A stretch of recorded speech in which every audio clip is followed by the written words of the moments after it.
Richard Matt is a vicious and dangerous individual. If you took a picture of the devil, it's his face.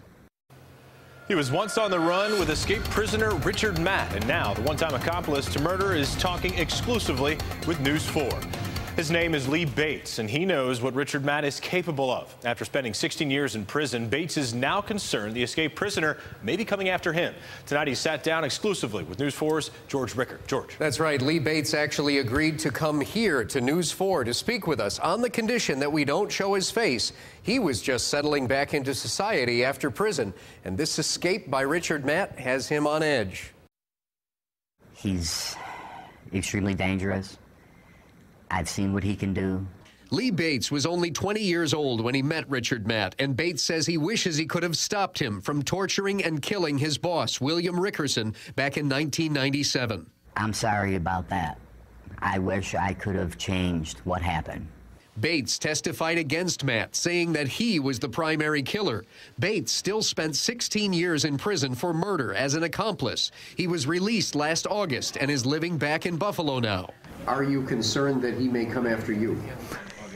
Certainly there's concern. You have to be concerned. My family and I and people in the neighborhood, and we're all concerned, and we look out for each other, and certainly we feel confident that we can all stand together during this. Matt has now been on the run for 5 full days. He's the first to ever escape from Clinton Correctional. How did he make this work? His ability to be cunning and manipulative. He can manipulate people easily. He wanted it bad enough, and I'm sure he thought about it and planned it and used everything to his ability and to execute this. What do you want people to know?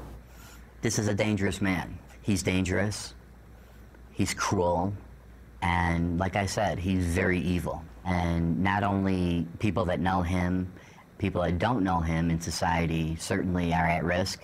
There's no telling what his mindset is and what he can do or what he will do next. As for himself, Lee Bates feels he paid his debt to society for being an accomplice, and he wants to thank everyone for helping him readjust back in Buffalo since being released from prison last summer.